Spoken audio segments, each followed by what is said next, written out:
Muitas vezes eu perdi a razão e eu não sabia o que fazer, porque você não vive pela razão, você vive pelas vozes que você escuta.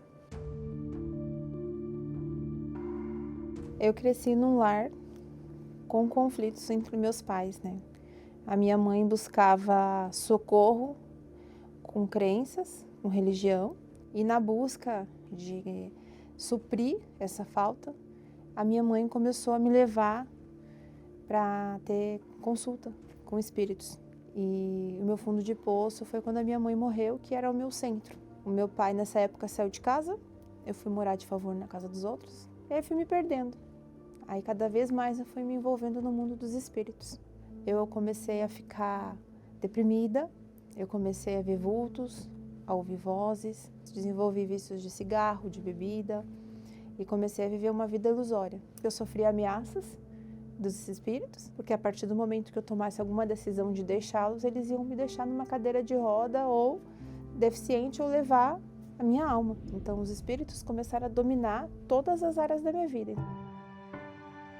Com 16 anos eu conheci meu atual marido, a gente começou a namorar, eu desconfiava ao tempo todo dele, só o fato dele olhar para o lado eu estava achando que ele estava olhando para outra mulher, porque aquele espírito me oprimia, ele falava na minha mente, ele está traindo você com outra, não está te atendendo porque provavelmente ele está com outra pessoa, então aquilo ali foi me atormentando, até que um dia, na época, né, meu marido ele se envolvia com coisas erradas e ele tinha uma arma em casa. Aí eu peguei a arma, gatilhei ela e apontei na cabeça dele e apertei o gatilho. E aí nisso eu voltei. Aí meu marido tirou a arma da minha mãe e falou: "Você tá doida? Você vai me matar? Como assim?" Então nós tínhamos várias brigas.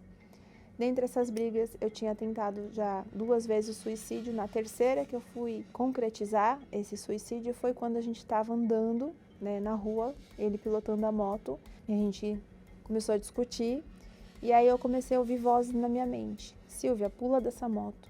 E aí eu acabei pulando da moto em movimento, e nessa queda que eu caí, eu acabei quebrando meu tornozelo, e ali naquele momento eu falei, meu Deus, nem para morrer eu sirvo. Porque aí começa a vir aquela voz, bom, eu não tô servindo lá os espíritos, faz um tempo que eu não tô indo.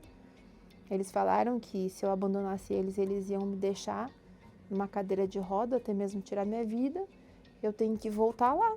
Aí eu me recuperei, engravidei da minha primeira filha e eu acabei entregando a minha filha para esses espíritos. Os primeiros 2 aninhos dela, ela começou a ter o quê? Amigo imaginário. Ela começou a enxergar os espíritos. Ela ficava muito doente. Eu estava toda hora em função de hospital, sem entender realmente o que estava acontecendo. E aí, nessa época, o meu marido foi, através de um convite dos nossos vizinhos, a ir na igreja. E eu não sabia que ele tinha ido na igreja. Eu nem sonhava que ele ia na igreja, porque eu mesmo sem conhecer a Igreja Universal, a minha mente já tinha uma opinião formada. Nessa igreja eu não vou pisar. E falei para ele, eu não quero mais que você vá nessa igreja. Se você continuar indo nessa igreja, a gente vai se separar. E o que aconteceu? Eu comecei a notar o comportamento do meu marido diferente. A forma que ele foi me tratando, as amizades erradas que ele foi cortando. E isso começou a me chamar a atenção. Até o dia que eu olhei para ele e falei, então tá bom. Eu vou lá nessa igreja e vou mostrar para você que tudo lá é um teatro, que a pessoa é paga para manifestar com esses demônios, que demônio não existe. Porque na minha cabeça, na minha criação, os espíritos, os santos, as homenagens que eu fazia eram anjos de Deus. Então eu não achava que eu não era de Deus. Imagina que eu não era de Deus. Eu tinha eles. Eu nunca esqueço o primeiro dia que eu coloquei meus pés dentro da igreja. Era como se eu estivesse no lugar, mas aqueles espíritos que tomavam conta da minha vida estavam querendo me tirar dali para eu não escutar aquilo que o pastor estava pregando. Eu lembro exatamente do meu marido me pegando pela mão, me colocando na frente do altar. E na hora que o pastor estava pregando, estava fazendo a oração de libertação, foi a hora que eu olhei para o pastor e ali eu não vi mais nada. Depois que eu participei dessa oração, que eu voltei a si, a primeira coisa que eu senti foi uma leveza. É como se aquele espírito que estava me oprimindo em cima de mim saísse. Eu entendi que aquele era o caminho, mas para eu seguir aquele caminho, eu tinha que abrir mão de outros caminhos. Então eu tive que fazer uma escolha. Eu peguei todas as guias, eu peguei todas aquelas roupas, coloquei numa sacola, fui na frente do altar e entreguei para Deus. Eu falei, tá aqui a minha vida velha. Então eu comecei a ir em todas as correntes, comecei a buscar.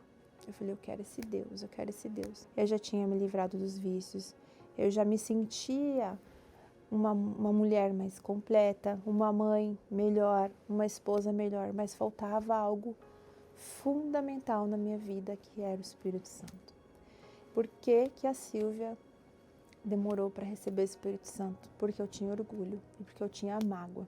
Quando eu entreguei em oração, falei, meu Deus, eu não aceito sair daqui com essa mágoa.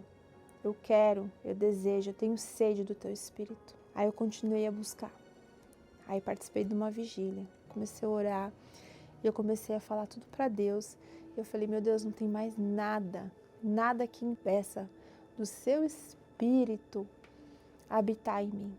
E foi quando Deus confirmou dentro de mim o Espírito dele. Foi quando eu recebi o Espírito Santo numa vigília. O Espírito Santo, ele trouxe para dentro de mim o completo.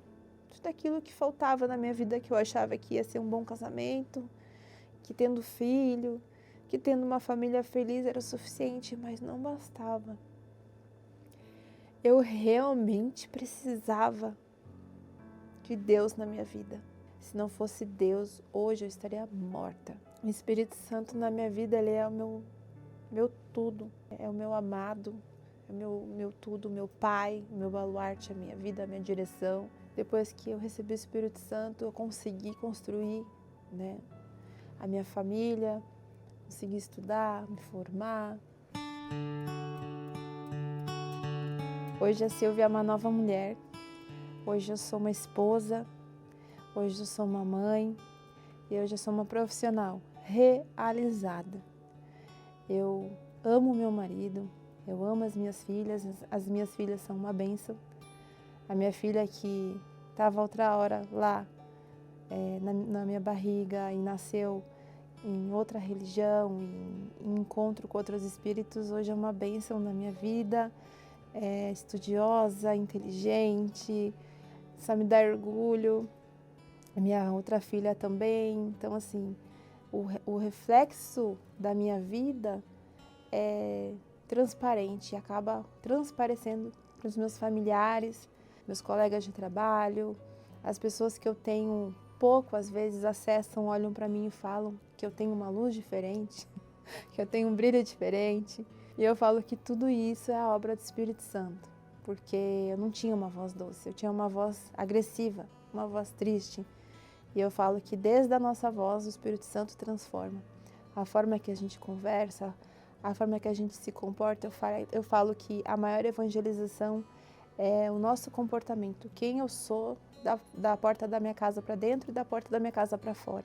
Um dia eu estava lá fora, perdida, e hoje eu estou uma pessoa completamente realizada. Então eu sou muito grata e que Ele sempre tenha essa misericórdia comigo, que Ele venha sempre me dar essa força, me fortalecer para que eu sempre me mantenha firme com Ele. Deus é tudo para mim.